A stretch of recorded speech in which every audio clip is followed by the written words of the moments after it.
Good evening. Welcome to the Dole Institute of Politics. If you come to our programs often here, you know that they virtually always start with a student giving a welcome. And no, I'm not standing here to tell you that I have become an undergraduate at KU, although I'm sure that would be a wonderful opportunity and I'd love to be part of the student body. I'm Bill Lacey, the director of the Dole Institute, and tonight's program is different. Thank you for coming out. Thanks for being part of it. A couple of quick announcements. First of all, please, if you have a cell phone, please turn it off right now. Secondly, we'll have a Q&A session after our interview with our guests tonight. And if you have a question, we'll have two students with cordless microphones who'll be looking for you raising your hand. So if you have a question, raise your hand. A student will bring a cordless mic to you. Please ask a brief question, no statements. And finally, if you have trouble hearing, please raise your hand or get the attention of a member of our team, or get the get the attention of one of our students, and we'll see what we can do to help with that. When I became director of the Dole Institute of Politics 11 years ago, one of my top goals was to create a very strong student culture here tonight. And what we've tried to do is we try to get more and more students involved in what we do, not only as people who work at the Dole Institute and are an integral part of our operations, but also as part of our student advisory board. Students who want to be part of our student advisory board completely self-select. In other words, if you're a student at KU and you'd like to join the student advisory board, we'd love to have you be part of that. And we have about 50 members of the advisory board here tonight. I want to ask all you guys to stand up for a little applause. Student advisory board.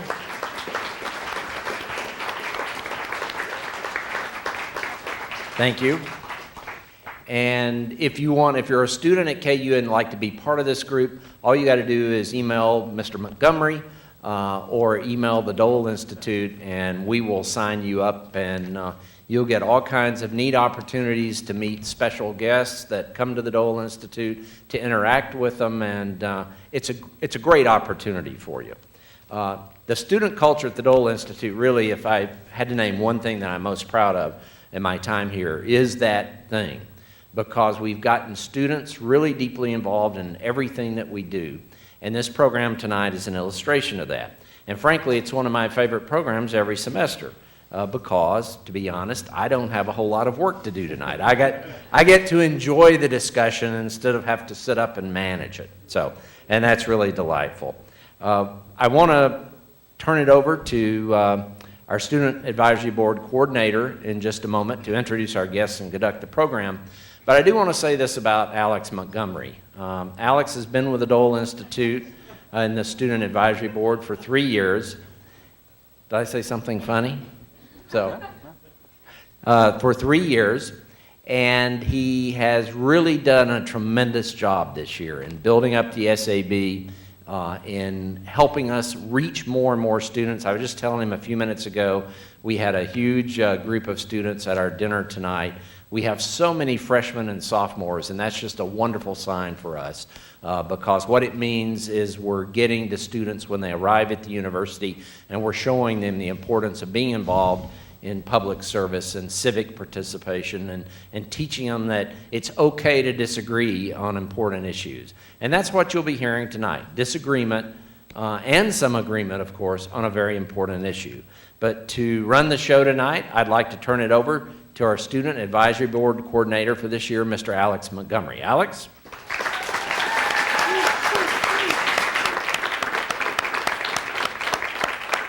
All right, thank you, Bill, and thank you, everybody, for coming here tonight. I just want to go straight into it and introduce our great guests for the evening. So please welcome me in join me in welcoming. There it is. Join me in welcoming Joseph Sicilian, Chair of the KU Department of Economics.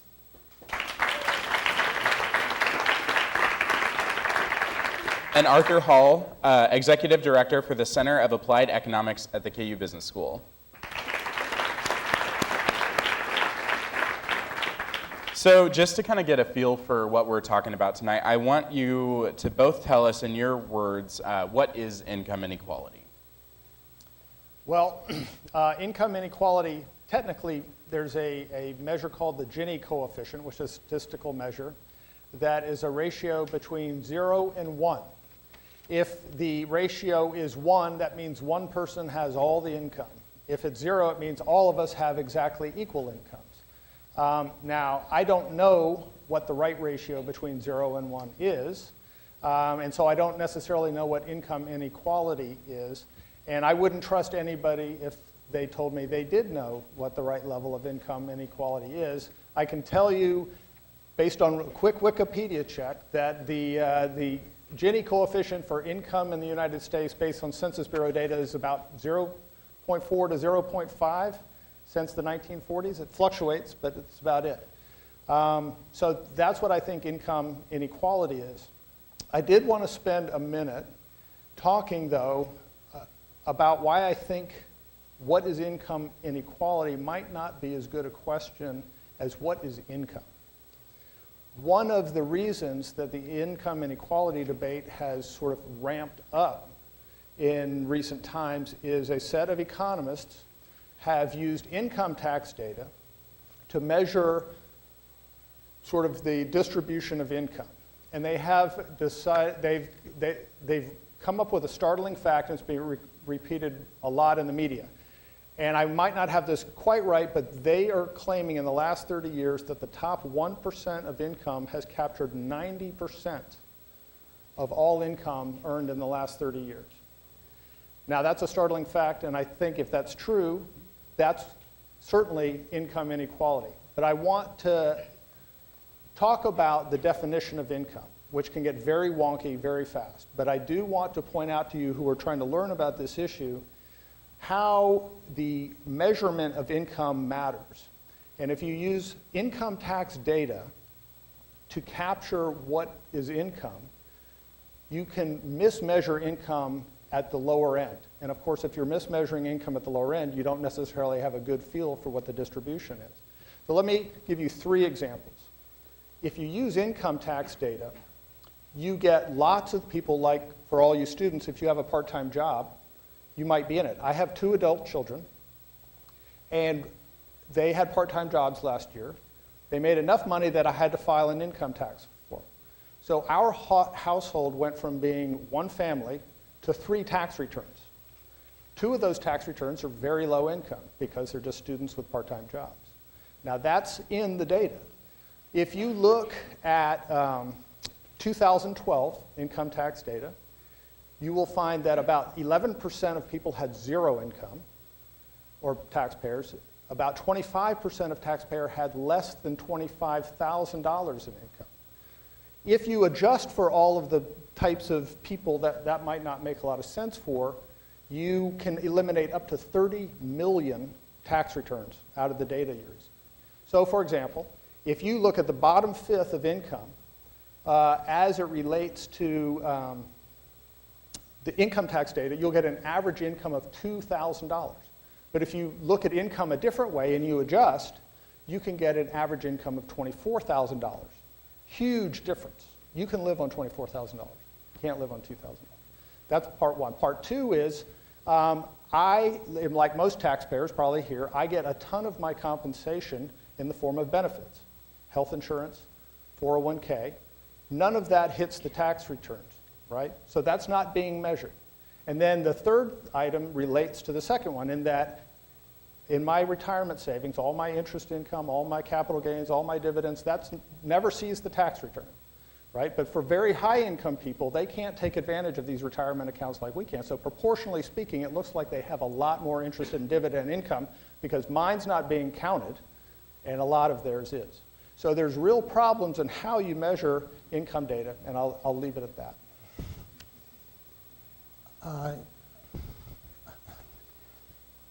I think I would like to address that issue. There's no foolproof data about incomes and income distribution. The tax data is the best data that's available. And what's important to us, that tax data has been scrutinized very thoroughly by the professional economics community. The facts and the data that Art is referring to have been published in major economics journals and subject to the scrutiny, peer review by economists. Of course, income tax data does not report exactly incomes, and I agree with Art about that. But I don't know, and it doesn't seem that the economics profession knows of better ways to measure income. Furthermore, those problems that are associated, that Art mentions, are the question for the subject at hand, and that's the growing income inequality in the United States, is a question of whether those errors have been different over time.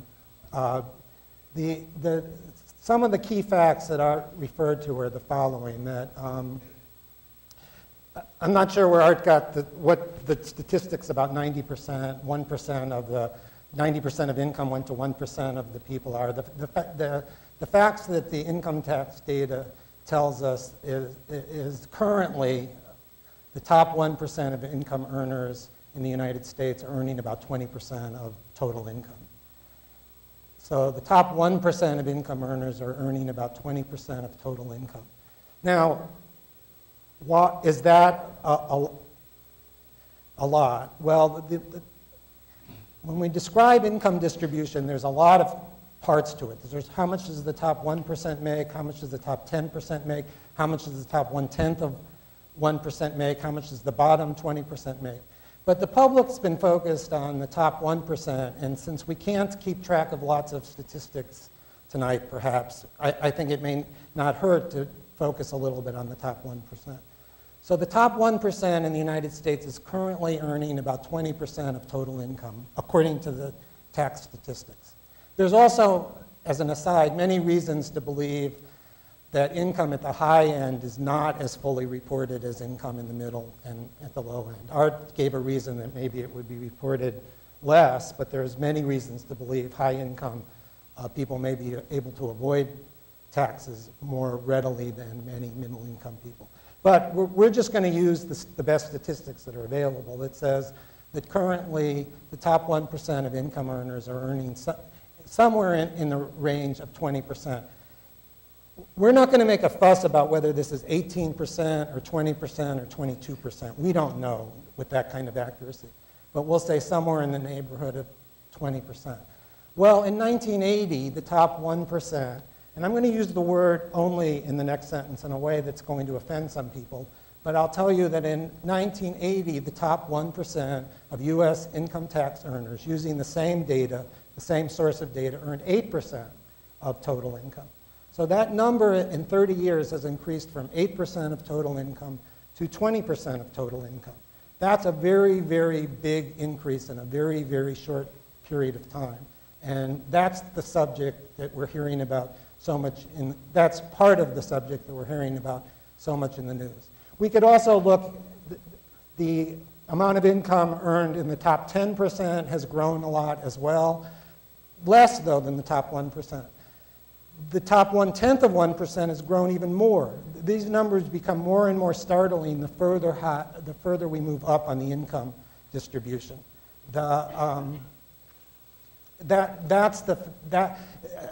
In response to the original question about what is income inequality, I should say that there are many kinds of income inequality that economists and the public are worried about. There's inequality across countries and regions of the world. The average income in the US is in the order of 100 times the average income in the poorest countries in the world. There's income inequality across ethnic groups within the United States. There's income inequality across genders in the United States. These are all types of income inequality that we're very concerned about. But I think the subject, as I understand it tonight, is what we've been reading about so much in the newspaper, and that's the growing income inequality among individuals in the United States. So the next question that I wanted to ask was that some economists maintain that inequality is a driver of entrepreneurship and innovation. Is income inequality always a bad thing? No, income inequality is not always a bad thing. The best way to think about it, in my view, is what is the source of inequality? So if you have, let's just take Jack Ma, the founder of Alibaba in China. If Jack Ma creates, and Alibaba, if you don't know, is sort of the analog to Amazon.com. If Jack Ma is creating this enormously successful enterprise, and that successful enterprise is employing lots and lots of people, and that enterprise is also allowing lots and lots of people to start their own businesses, then what you have is a situation where the inequality is a direct result of wealth creation and widespread prosperity. So in effect, in China, you can imagine Jack Ma is extremely wealthy and has a very high income compared to the average Chinese, but if Jack Ma has got a very high income, but that high income has allowed millions of Chinese people to become more prosperous, I don't care why Jack Ma is rich, and I don't care that he has a much bigger income than any other people. So I think that's where you have to focus, is why is the income inequality existing? If you have a different situation where, say in South America, you have an entrenched elite that owns all the property and they essentially control all the economic opportunity, then that can become a problem. I agree with Art in general that, in particular, as Art said, the reason is important. What I would say is that income inequality is not a bad thing because incentives for entrepreneurship, incentives for innovation, incentives for productive activity in general are very important. And we don't know of large successful human societies in which those incentives have not been important. I don't think that's the real debate. I think that certainly within the economics profession, there's general agreement that economic incentives are important for successful economies. The question is the trade-off between those economic incentives and other values of the society which we're interested in. No economist that I'm aware of is arguing for perfect income inequality. But there are economists that are concerned that high levels of income inequality that are too high can be detrimental in various ways. And in fact, let me take this opportunity to expand this discussion in one direction. We're talking about income inequality. Perhaps even more important than the question of income inequality is wealth inequality. So income is, as you know, the flow of resources to individuals in a year. Wealth is the stock of resources that people have. And wealth inequality in every observed society in history in every part of the world is greatly greater. There's much greater wealth inequality than there is income inequality. So wealth inequality in the United States today is much greater. The top 1% of income earners are earning 20% of income. They're earning, I'd have to check my notes, but I think somewhere in the neighborhood of 60%. They own somewhere in the neighborhood of 60% of wealth. Historically, we've observed societies, and in particular Europe, virtually all of Europe in the 19th century, although the best data that's available is for France and Britain. So if we look at France and Britain, and really most of Europe, including the Scandinavian countries, just before World War I, the top 1%, the 1% wealthiest people in that society owned approximately 60% of the wealth. And the 10% richest people in that society owned 90% of the wealth. So 90% of the people shared 10% of the wealth at that time. There are economists that believe that that level of wealth inequality was stifling, had many detrimental aspects to it, but could not be justified on the grounds that that kind of incentive was necessary for a successful economic system. So I think there's the opportunity for wealth to become way too concentrated. We certainly aren't looking for an economic system that distributes income and wealth evenly, but I don't believe we're looking for an economic system which experiences ever-growing concentration of income and wealth either. Okay. In a Q&A with the New York Times, Thomas Piketty said that levels of inequality in the US right now are nearing the levels seen in Europe in the early 1900s, which he says slows growth and can lead to a capture of the political process by a small high wealth elite. Could you both comment on this? Yes, I think the second part is what's most important. Again, I think he's talking about wealth. We've been talking about income before, and it really is very important to keep that distinction in mind. So let me comment on the second part. Can the wealthy elite capture the political process? The answer to that is absolutely yes, it could, and this is something to worry about. But what I would like to sort of add as a perspective to this is process, especially an American process, if you will. I think there's a big difference between economic power and coercive power. To me, inequality ultimately comes from power. Now, a lot of people will equate economic power with power, or they'll look at economic power.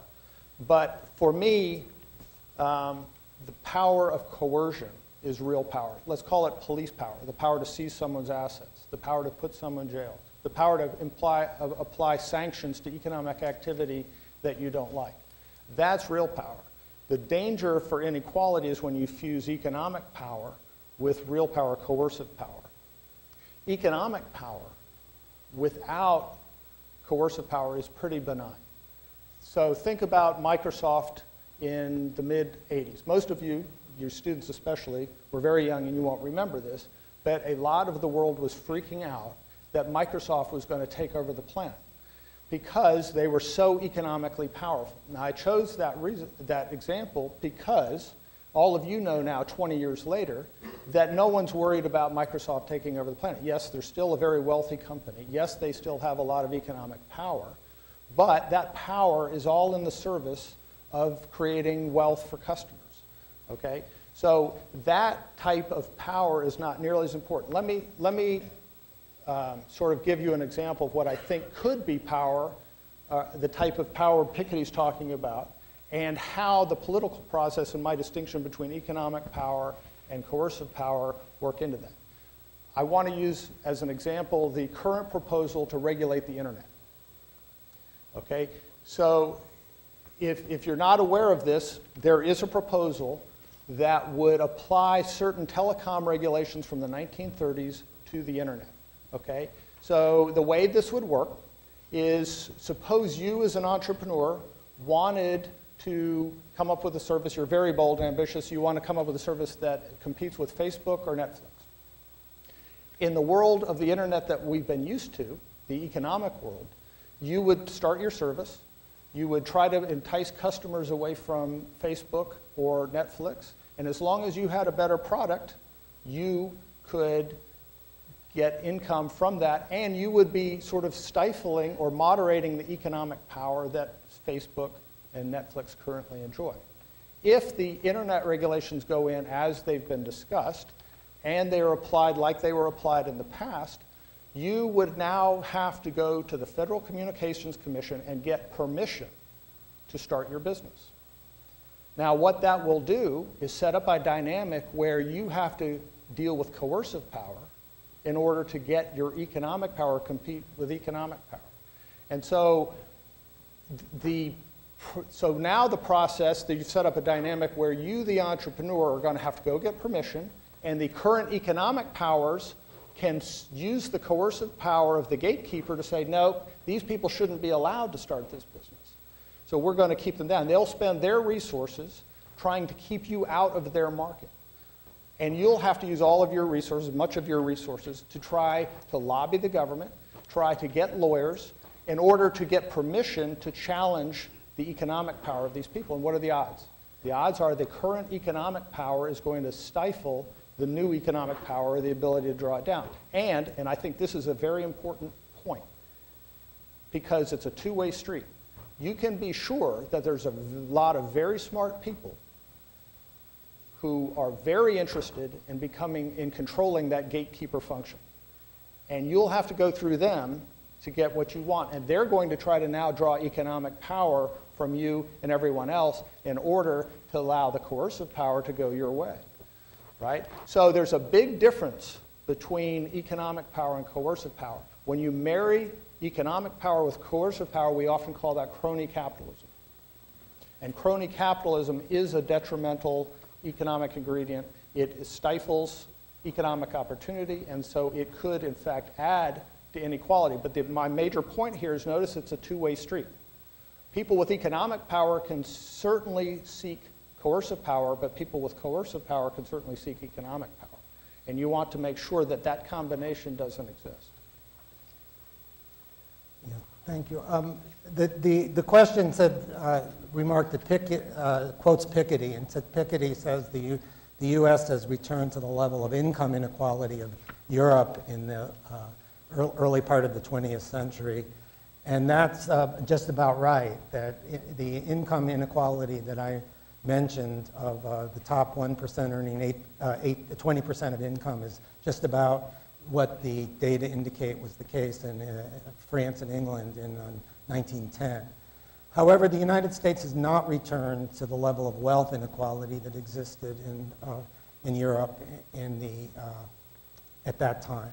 So remember I said in Europe, the top 1%, the wealthiest 1% owned 60% of the wealth, and the wealthiest 10% owned 90% of the wealth.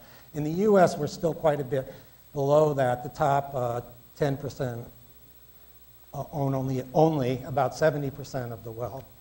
But Piketty's concern here is that the U.S. Wealth inequality is also growing, and his general observation and theory is that there's a natural tendency for wealth to become more and more concentrated in the kind of economic system we have. So he's worried about the United States reaching those levels of inequality over the next 30 or 50 years. That's why his book is called Capital in the 21st Century. I completely agree with Art on this issue. In fact, I think Art has gotten, to me, right to the most important point about the dangers of wealth inequality, the dangers of the concentration of wealth, and that is that the wealth can be used to influence the political system, and not only influence the political system in various ways, but in particular in order to further concentrate the wealth. And this kind of coercive power, the use of the government coercion by influencing the government through the use of wealth has been part of the capitalist system all along. There was considerable use of wealth in the 19th century to influence government policies in the favor of the successful industries. And so I'm not sure we can hope. We can say, you know, if wealth becomes concentrated, if they just won't use that wealth to do bad things, that we won't worry about it. But, you know, I'm not sure that we're at the stage where we can hope for that yet. I'd also like to mention that economists are now returning their attention to wealth, to income and wealth inequality. I say returning their attention. It was little known to economists, even of my generation, that that was a central issue in the early part of the 20th century, that the high level of wealth inequality in Europe was commonly known to economists of all political persuasions. So, for example, Irving Fisher, who has been called America's greatest economist by people like Joseph Schumpeter, who was America's greatest historian of economics, and by Milton Friedman and by James Tobin. So the economists here know I've pretty well covered the political spectrum. Of all called Irving Fisher the greatest American economist. Well, he was giving the presidential address to the American Economics Association in 1919, and his topic was wealth inequality, was income and wealth inequality, because that was the issue then. The U.S. hadn't reached the levels of income and wealth inequality of Europe prior to World War I, but there was concern it was headed. And U.S. wealth and income inequality continued to grow through the 1920s, where in Europe it already started to collapse.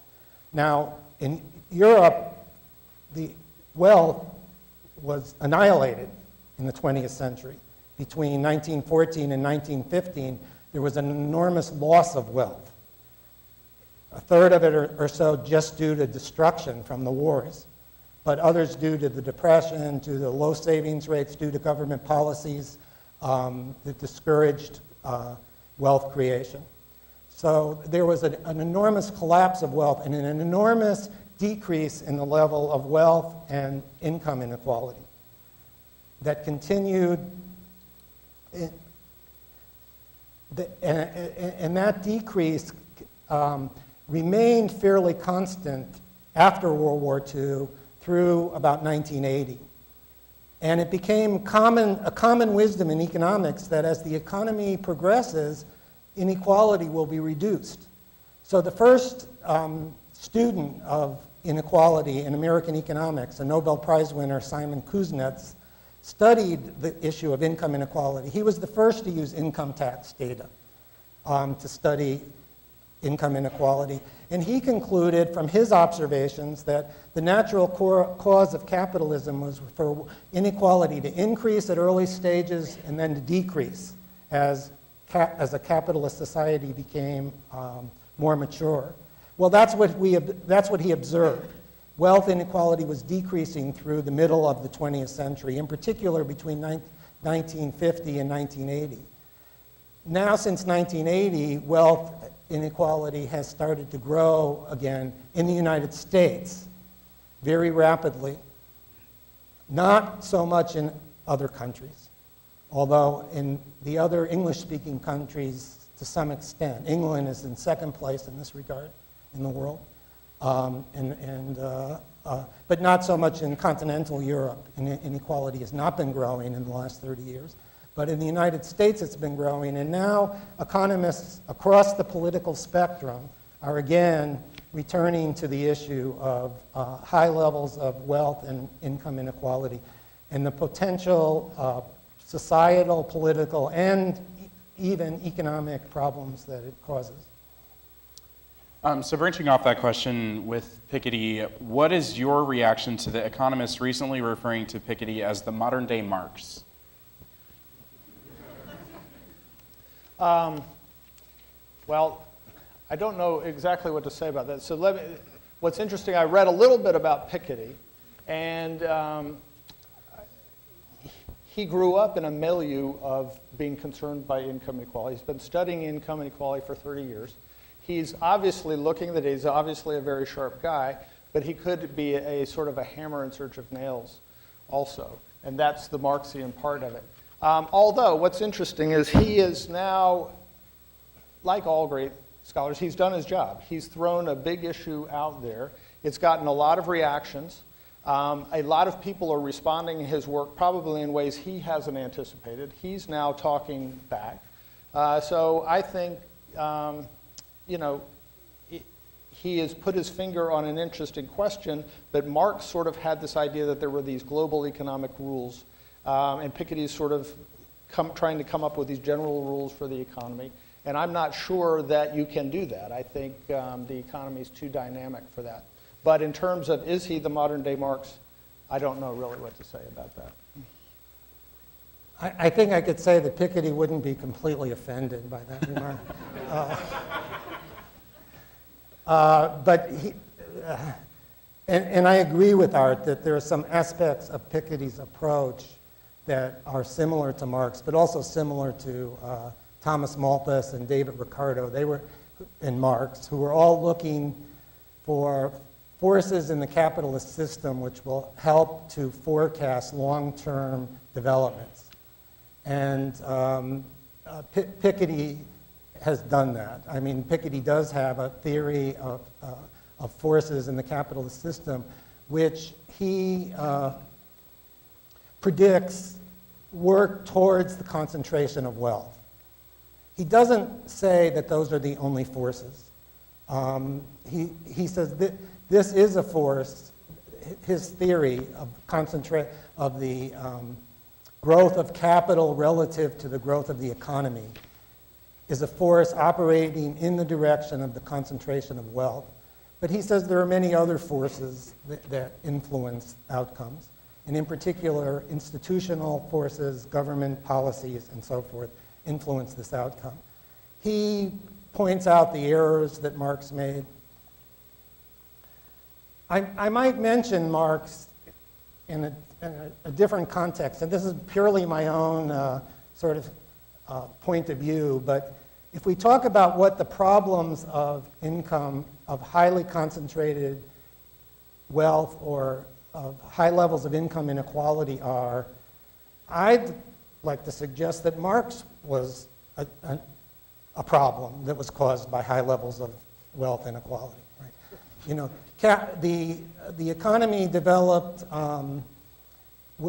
the economies of Europe and the United States were growing rapidly in the first half of the 19th century, and wages were not growing rapidly in the first half of the 19th century. So, you know, one thing we've learned from history, sometimes it takes time for economic development, the benefits of economic development to be spread more democratically in the population. And for whatever reasons, and we have some economic historians here who know these reasons much better than I do, wages were not growing in the first half, and working conditions in the industrialized world were miserable for people. And that kind of concentration of poverty, I guess you would call it, or the concentration of wealth, led to a vision that Marx had to be very attractive. That and in my view, and this is a very personal point of view, Marxism was the greatest tragedy was one of the great tragedies of the 20th century. You know, there was tremendous misery caused by misguided societies adopting the notion that income can be distributed, that we need to pay less attention to incentives and so forth. But I think that's one of the things Piketty would be concerned about now, that the high levels of wealth concentration will cause political disruptions, will be, lead to potential revolution. He believes it happened in France. The French Revolution was a response to high levels of wealth concentration. I sort of think that Marxism was a reaction to high levels of wealth concentration. Not everybody agrees that's a problem, I understand that. But so that's my little comment about Marx, I guess. All right, so both of you kind of touched on the mix between economic power and coercive power. So I wanted to ask, what effect does today's lobbying system in our nation's capital have on the mix of coercive power and economic power? It's my feeling, and I don't know how to measure this, that we are getting more and more crony capitalism. I think the whole idea of corporate welfare, which you hear about, I think that is growing. I think the government is trying more and more to pick winners and losers. I think the Federal Reserve policies of zero interest rates or low interest rates over the last 15 years are a major factor, and it's a complicated thing to discuss. But one of the things you have to understand about the institutional structure of Wall Street, and I think that's what a lot of people see Wall Street as sort of symbolic of the problem, and for some good reasons and some not. But let me just go off a little bit on the idea of money creation. Suppose, for the sake of simplicity, gold was money. And suppose you were the person who knew where the gold mine was, and you were getting the gold out, and you were putting it in, you were buying things from the brand new gold you got out of the mine. You would be in the best position in the economy to be benefiting from all that new gold. Because once the gold gets into the system, it starts to mix around, and the gold becomes less and less valuable as more and more people are using it to buy stuff. So you get to be the beneficiary of the brand new money. Well, the way our system works, and the fact that the Federal Reserve has now produced more money in the last 10 years than they did for the whole history of the United States, Wall Street is essentially the first people who touch that money. And they are benefiting enormously. So you could make a clear argument that it's the government intervention in the economy that's causing the wealth inequality, or at least a huge portion of it. And then, of course, as we've been talking about, they have the money. They kind of like the way this game works. They reinforce the system. So I think generally the lobbying system reinforces it. I think that corporate welfare is a growing concern. That's my concern. It's not the inequality per se. It's this you have special rules for special people, and we need to reverse those rules. I don't have any particular expertise about lobbying. I know we have some professional lobbyists in the audience. Maybe they'll be willing to comment later. But there seems to be little doubt that economic resources are used in lobbying efforts in the government. I completely agree with Art on this issue, that that's the danger of that's one of the big dangers of the concentration of income and wealth, is it can be used, I like Art's term of crony capitalism. It can be used to influence government decision-making, and in particular government decision-making for the benefit of the people that are lobbying the government. I don't know, I might ask the audience about some local events. So, you know, we've been experiencing increasing wealth and income inequality in the United States and in Kansas. And our government reaction in Kansas that I'm familiar with is we've lowered the taxes on high-income people. So what was that the result of lobbying, or was that the result of wealthy people lobbying to lower their taxes? I don't know about that. I don't know how the decisions are made, but it seems to me a curious direction to move in. I'd also like to comment, Art raised what I think is a very fundamental issue about what are the reasons for the growing inequality in the United States in the last 30 years. I think there's probably a combination of reasons, but I don't think it's well known. I don't know of anybody that claims to be very confident of an explanation. But one thing we do know is that the growing income inequality in the United States that's happened in the last 30 years is unique in the history of income inequality in the world. In economics, we generally divide income into two big sources. One is labor income. People are paid for their work. People are paid wages. And the other is income from capital. If we own the factory, we get profits, or if we own stocks, we get dividends, and so on. So there's capital income and labor income. Through much of history in Europe and in the United States, there has been a fairly steady level of wage inequality.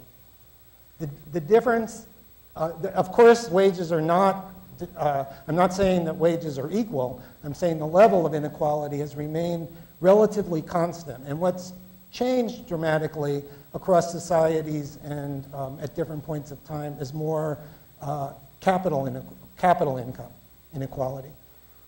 But in the 30-year growth of inequality in the United States, we hear a lot about the finance industry and so forth, but in fact,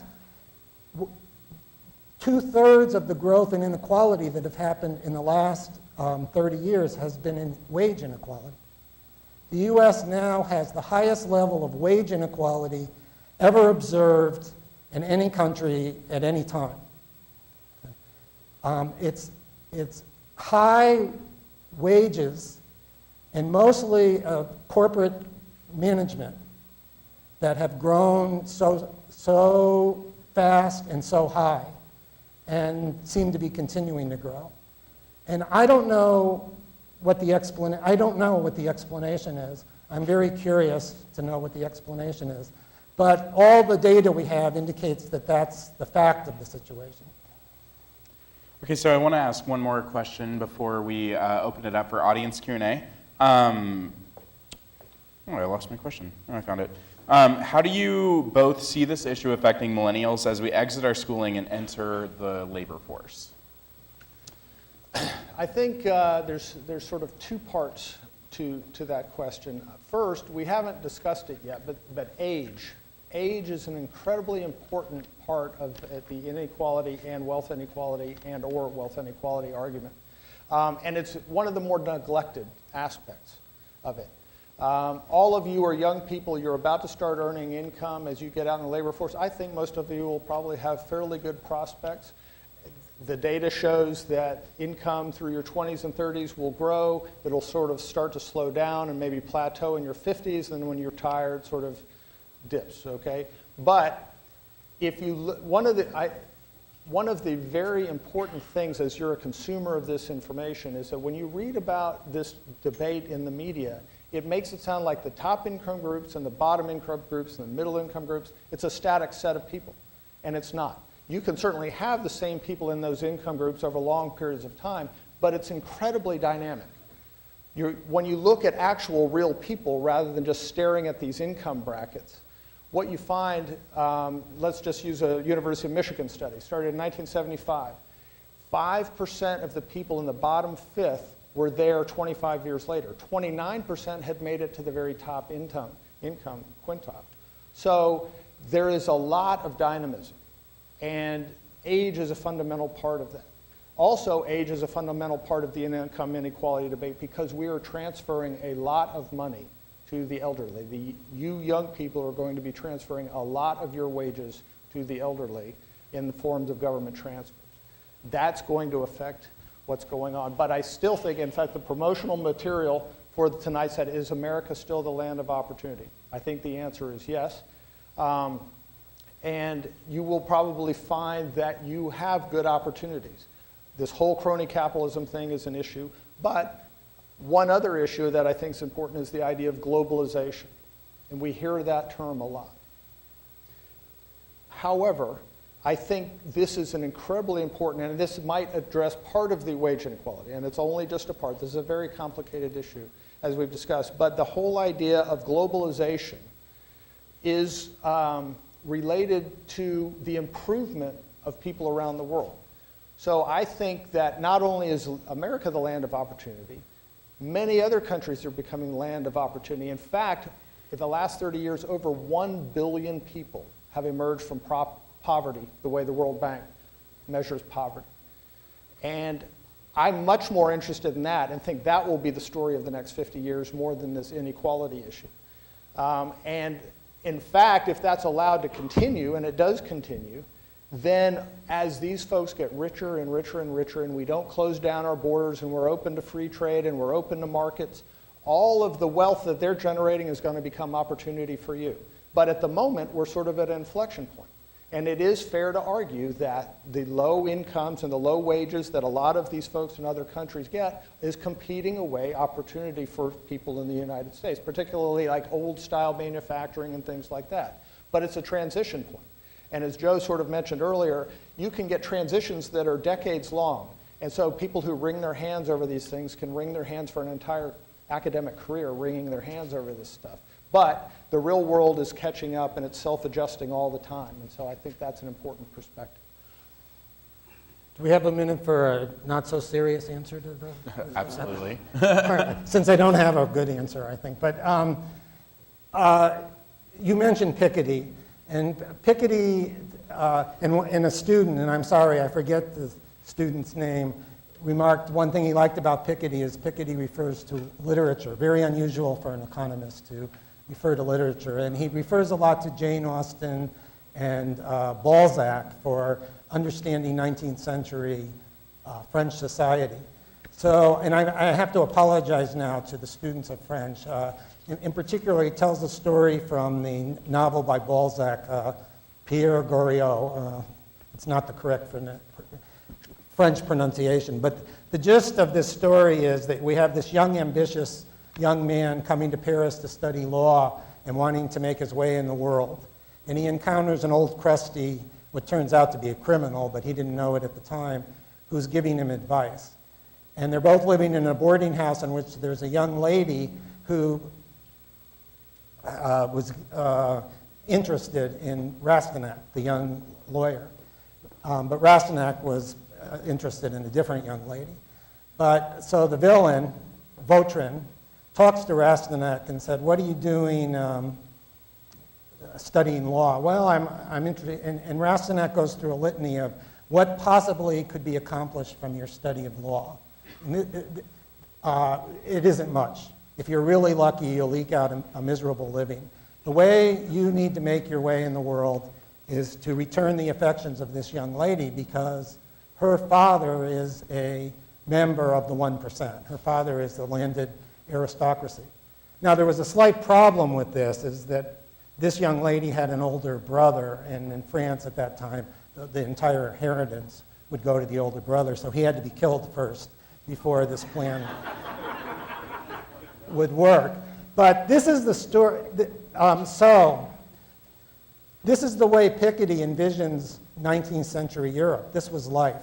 If you wanted to make your way in 19th century Europe, you had to do it through inheritance or marrying into an inheritance.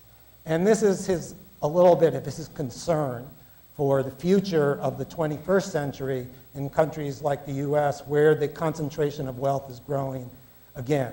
So if I believe that, my advice to young people is quit school and find someone rich to marry.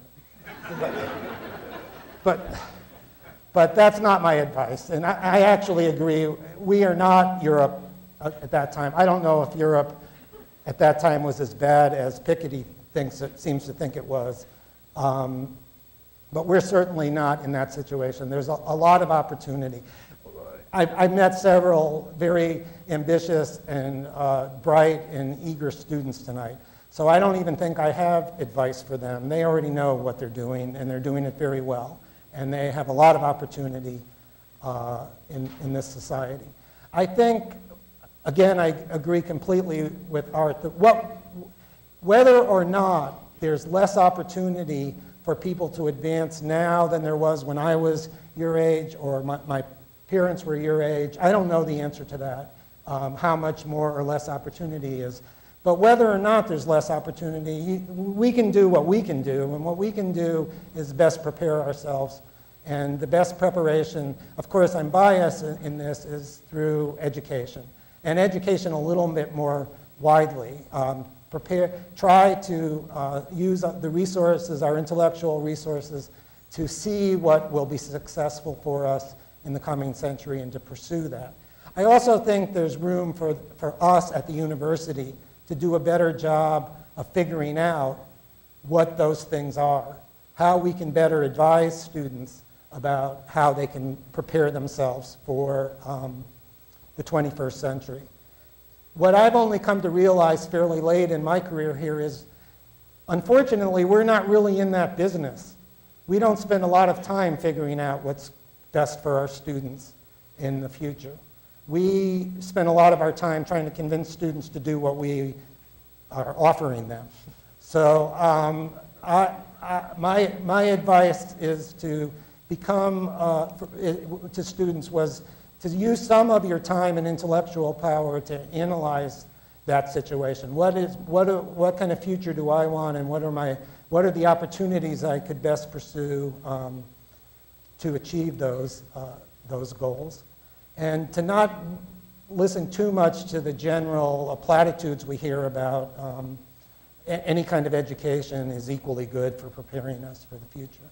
I think that idea needs some scrutiny.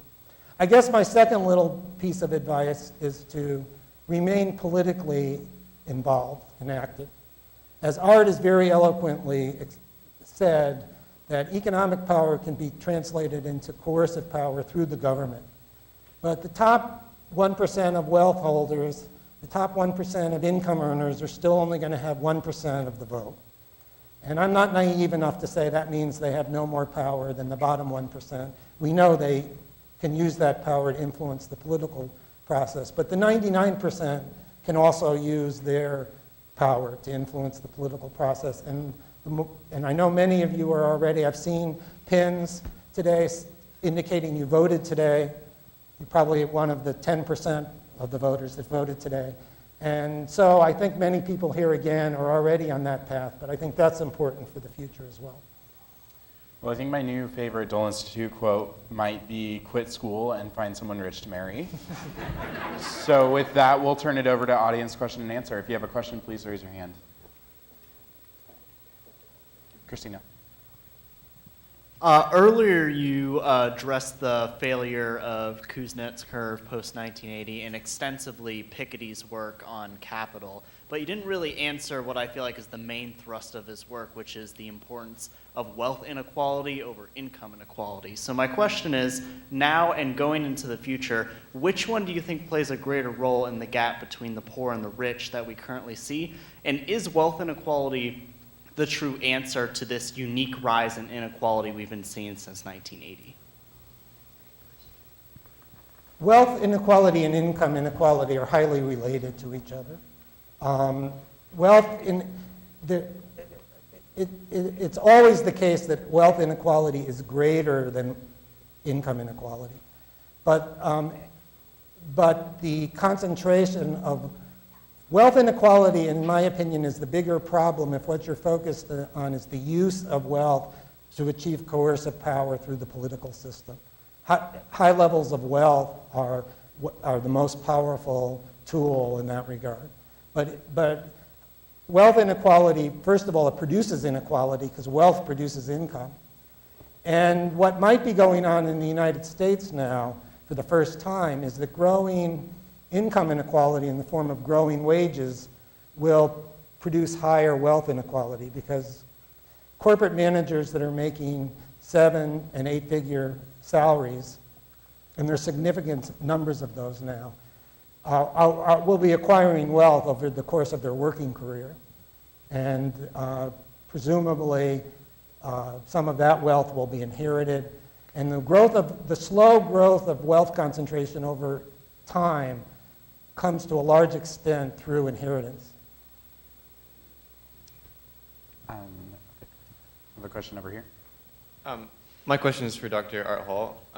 You linked wealth's ability to use coercion through government involvement in the market by crony capitalism. Do you see the effective way to combat that as reducing the government's role in the market, or can we reform the system that we have to make it more effective without fundamentally changing it?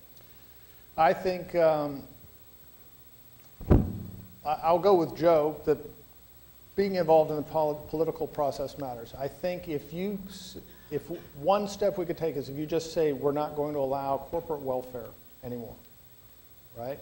And I'm a big believer in markets, and I believe markets are great levelers. Markets are meritocracies, if they're designed right. And that's what we're debating here is, are we going to allow market forces to be genuine, or are they going to be distorted market forces? And I think that the problem can be mitigated substantially if politically you can get rid of the corporate welfare type stuff. But part of my message, and I appreciate the question, is I think the government should be regulated or dealt with as much as I think business and wealth holders should be dealt with, right? Because I do think it's very much a two-way street. You know, if we elect politicians that won't get bought off, if you can't buy the referee, then you know, you don't necessarily have the problem. And think of the ethical part of this. In sports, we would absolutely be outraged if we found out that a referee was bought to rig the game. But it's happening all the time, and there's not a lot of outrage about that. So I'm a total believer in real capitalism. I'm a vile opponent of crony capitalism. And I think real capitalism solves a lot of these problems. But again, I'm not naive. I know Joe's not naive. This is the tension. But regulating the government is equally as important as regulating the business and the wealth holders. Christina, did you have a question? You said that at the beginning of the 1900s there was inequality approaching the levels of Europe, and then post-World War II, suddenly the wealth and income equality, they started panning out over more of the Americans. The way I see it, like, that we had 2 world wars, Great Depression, one of the best presidents we ever had in that window of really bad and things are going good. Is there, like, anything that we can do to, like, I don't know, reverse the negative progress that's been going on, or do we just have to hope for another 2 world wars and, like, a really lucky president? Is there something we can do, or do we just gotta hope, you know, opportunity comes?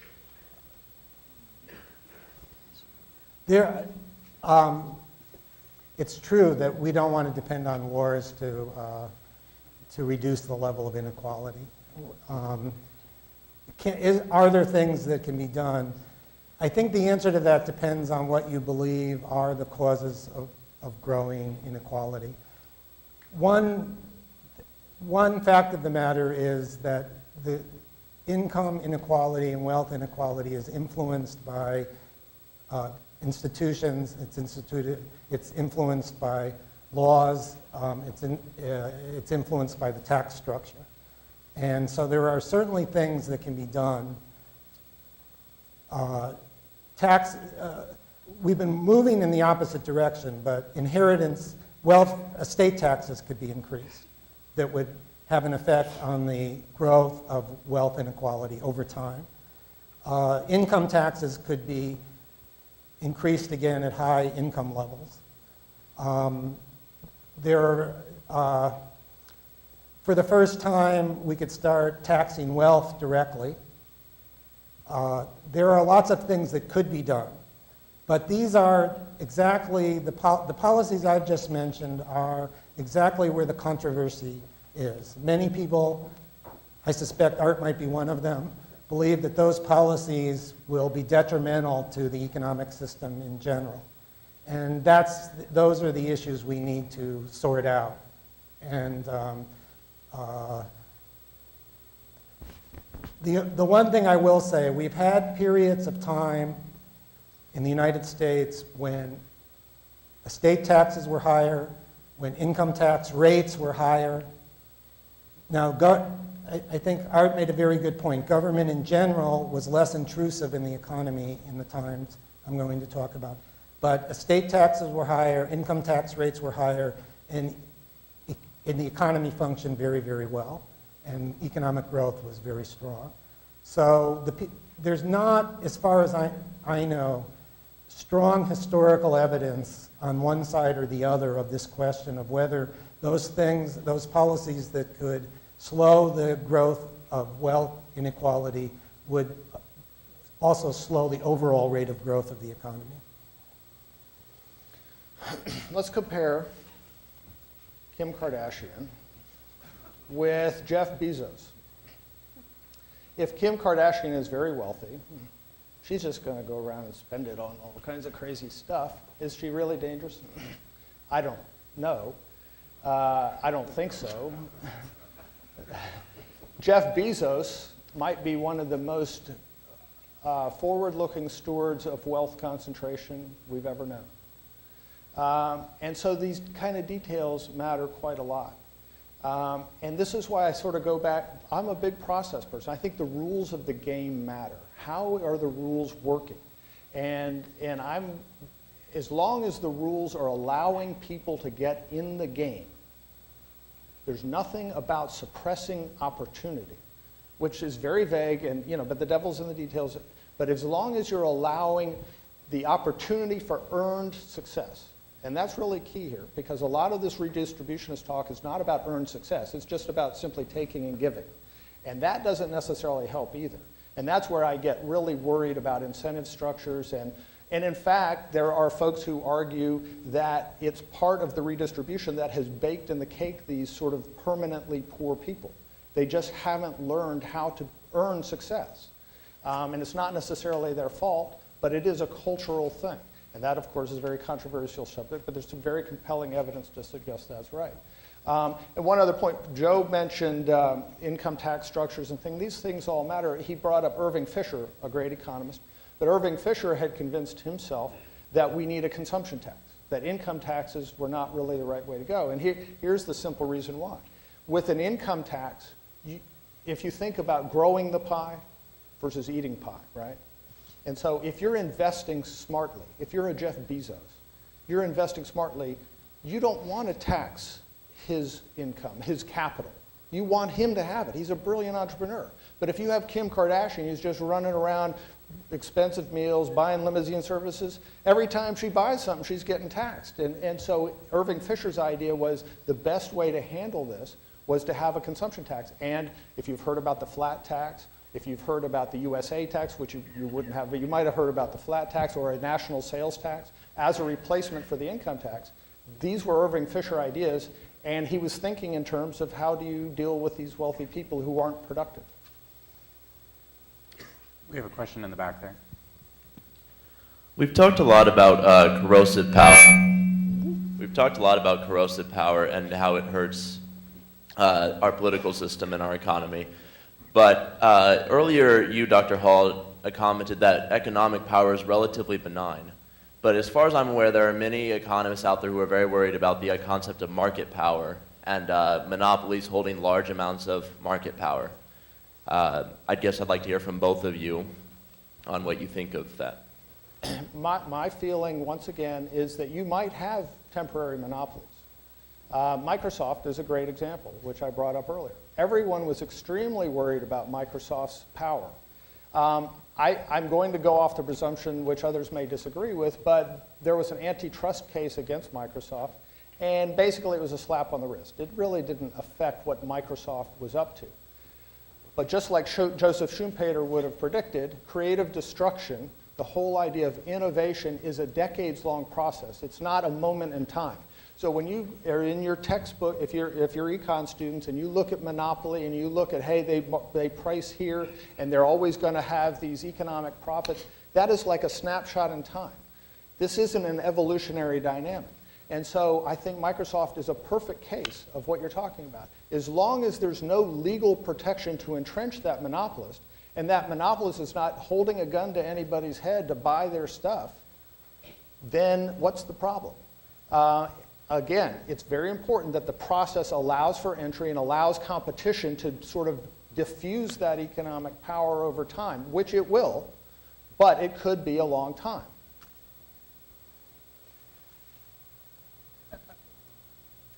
You know, I have friends in the academic world that are socialists.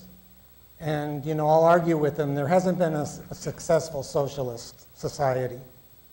And they say, well, it just hasn't been done right. And, well, and I'm not sure if you understand, you know, if we talk about pure, unregulated, unrestrained capitalism, there's never been such a thing. And I don't know if Art is actually arguing for that or not, but to say that concentration of economic power would not be a problem if government didn't allow itself to be influenced by that power is, in my mind, a little bit like saying, well, we just need to do socialism right. You know, it's never happened. We've never had governments which were not influenced by economic power, and I'm not sure how content we should be in thinking that the growth of economic power is going to be okay just as long as the government doesn't do things wrong. 19th century America, there was tremendous influence of the government by economic power. A lot of the economic power grew, at least in part, because of the influence it had in the government. You know, Andrew Carnegie grew the steel industry. It's very unlikely he could have had that success without maintaining very high tariffs on steel imports through that period. That was the influence which he used to get the government to benefit his creation of wealth. We have a lot of it.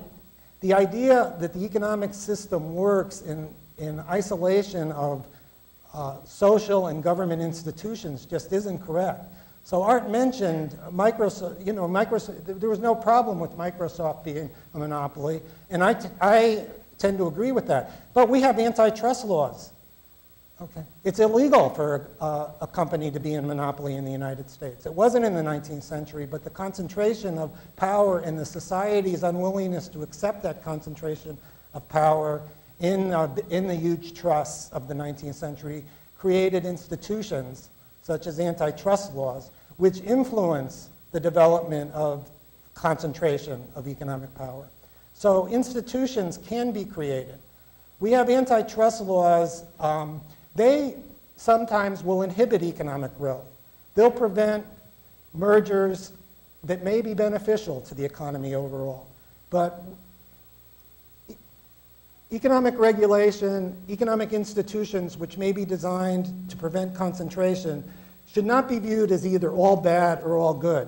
It's a question of designing our institutions and designing government to make the trade-offs between whether this might sometimes inhibit beneficial action, or whether it more often prevents detrimental action. That's the subject of economics, is how to best harness economic power for social benefit. Okay, and we have time for one more question. I see one back there. It's been discussed in the news quite a bit about the lower levels of society, the poor, and having insufficient income from a minimum wage to be able to survive. And there's been picketing, and lately in the news, places like Walmart and Target have arbitrarily raised their lowest wages. And I know that raising the minimum wage has been a push. It's interesting to me that corporations are jumping on that bandwagon. And I'd like your comments about how do you see the economic impact of this, and is that a viable way of being able to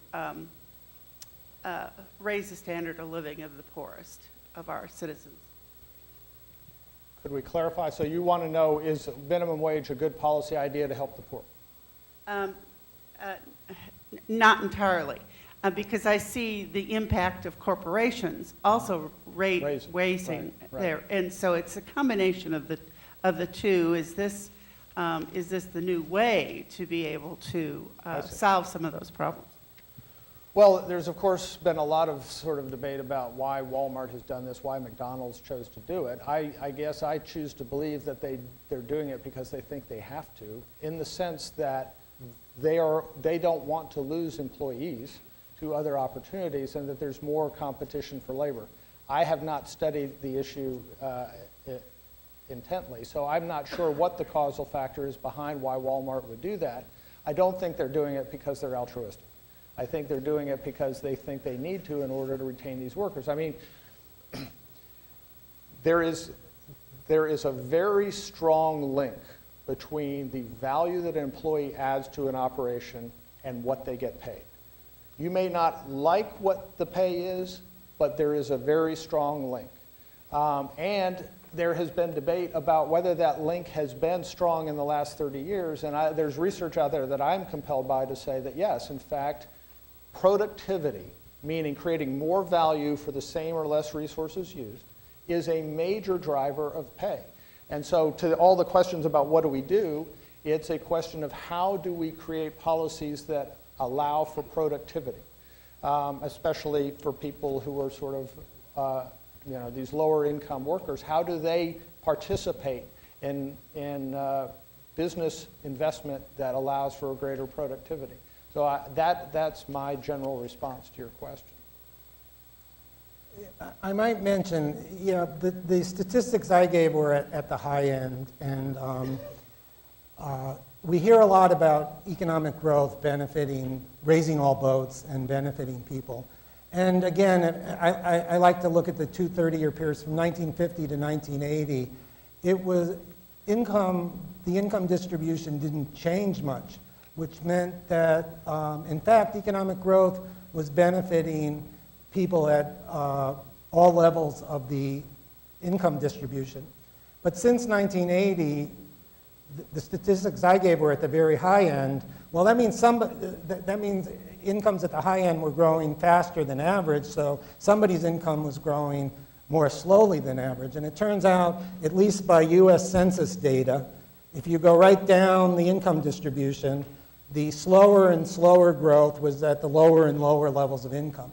So that, again, by US Census income data, the bottom 20% of income earners in the United States made no increase in real wages between 1980 and 2010. In fact, it's not exactly no, it's I think 0.6% income, where the average increase was 76%. So that's the problem. Why has that been the case? It's not, I would suggest it's not the way most of us like to think about America, that economic growth is experienced mostly by high-income people. Now, what's the reason that happened? I don't know, and let me refer to the 19th century. Wages didn't increase much in the first half of the 19th century, and then they started to. And then the benefits of economic growth started to be spread more widely. What are the reasons? I don't know. I don't know the reasons. But the fact that the poorest people in our society have not been benefited from the economic growth that's occurred in the last 30 years is causing concern. And what is the solution? Well, one hope, it's very clear, is minimum wage. Now, I and many economists think in terms of an income support program, in terms of benefiting the poor, the minimum wage is a crude instrument. It's not well targeted. The minimum wage is not mostly paid to poor people. It's mostly paid to people that are from middle-class families and higher.